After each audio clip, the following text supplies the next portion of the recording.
What we are about to explore in this video is the summary of our long weekend trip around the island. Welcome to Islas Canarias, the gateway to one of the greatest tourist places in the world, the island of Tenerife. Why?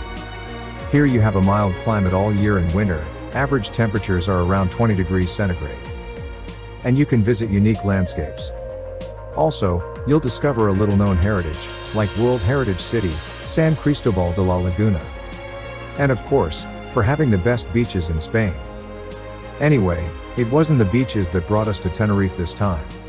We prefer to visit unique landscapes and discover little known heritage cities. Let's find out what secrets lie inside this island. So without further ado, let's get to it.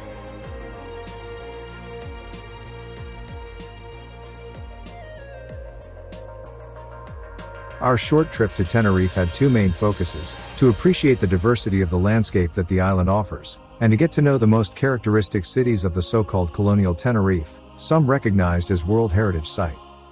And I must tell you, Tenerife completely exceeded my expectations in terms of landscape, not only in its diversity but in its majesty. From our experience we highlight a visit to Teide, a walk to Masca at sunset, getting into the wild unspoiled Anaga Mountain region in the northeast part of the island, and of course, don't forget Los Gigantes, the massive 600 meters high sea cliffs in the west of the island. Teide National Park in the center of the island includes Spain's highest peak, Mount Teide volcano 3,700 meters, a giant sleeping volcano that last erupted about 100 years ago.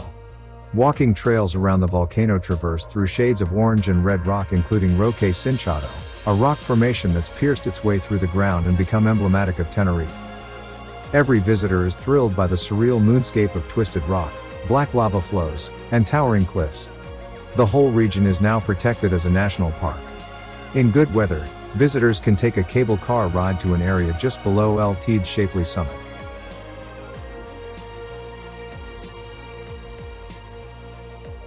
The jewel in the crown of the ancient basalt mountains of northwest Tenerife is the tiny and once virtually inaccessible village of Masca. Clinging to the side of a deep gorge, it can only be reached by a road that drops almost vertically into the valley through a never-ending series of tight hairpin bends. We loved this exhilarating driving challenge, but finding a parking place in the village was difficult.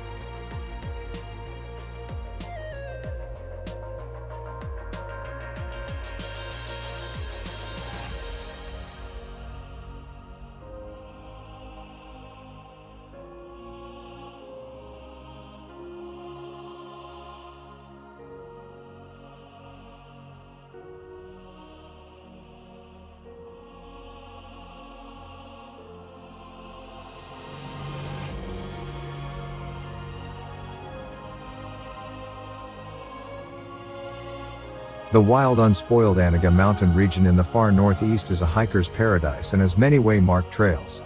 Although only rising to 1,000 meters, the mountains are steep with jagged peaks that are often cloaked in mist. The area has a wealth of flora endemic to the archipelago. A superb road snakes along the crest of the main ridge, and we stopped at some of the many viewpoints to enjoy the dramatic landscape. Few tourists venture into this sparsely populated region. However, it is well worth the effort.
Los Gigantes, in the west of the island, is a massive 600 meters high sea cliff.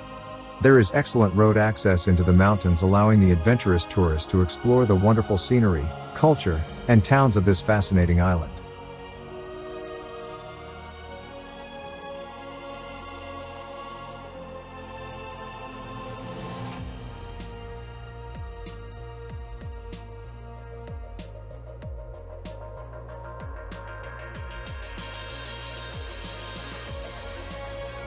What we are about to discover next are little-known heritage towns, some recognized as World Heritage Sites like San Cristóbal de La Laguna. So the first one to explore was San Cristóbal de La Laguna, a municipality located in the north of the island's capital, Santa Cruz de Tenerife. The historic center of La Laguna was considered a World Heritage Site in 1999, and walking through its narrow, cobbled streets is a special experience that will make you think of times gone by. The city was built on a lagoon, and its high level of humidity is one of its main characteristics. La Laguna has many areas of architectural interest, such as its cathedral or the central building of La Laguna University.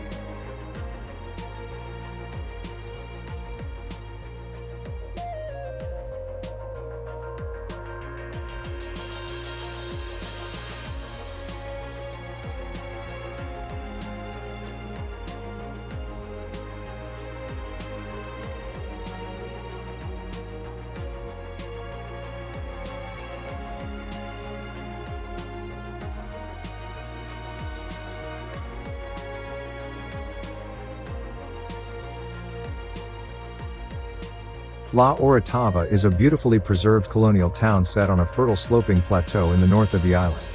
It has ornate carved wooden balconies, steep cobbled streets, gardens, museums, and preserved historic buildings, which are best explored on foot.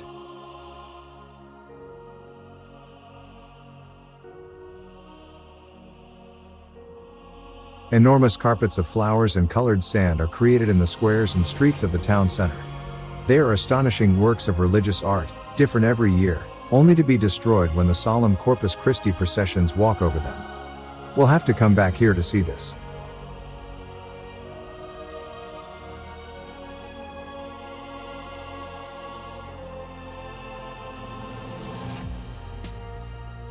Located in the north of the island of Tenerife, Icod de los Vinos is a town shaped by its relationship with the countryside and agriculture. Famous for its renowned wines in the 16th century, it also housed an important sugar mill. Partially destroyed by fire in 1798, the town was rebuilt with special care taken to maximize its green spaces. The old town is centered around the main church of San Marcos, the plazas of Lorenzo Casares and La Pila, and the San Francisco convent.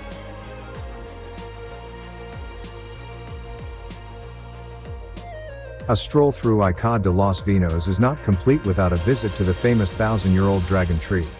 A unique plant species of the Canary Islands and other islands in the Macaronesia region, the tree is actually estimated to be around 800 years old.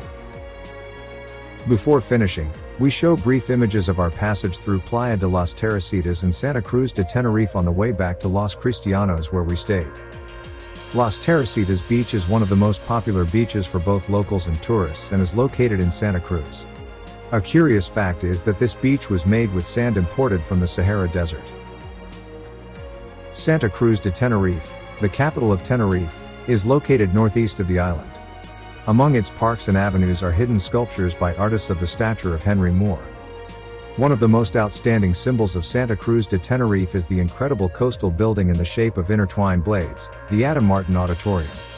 This work by the architect Santiago Calatrava is the most modern civil building in the Canary Islands and the most visited monument in the capital. Thanks for watching the video. We hope you subscribe to the channel to continue following us on our next trips and documentaries.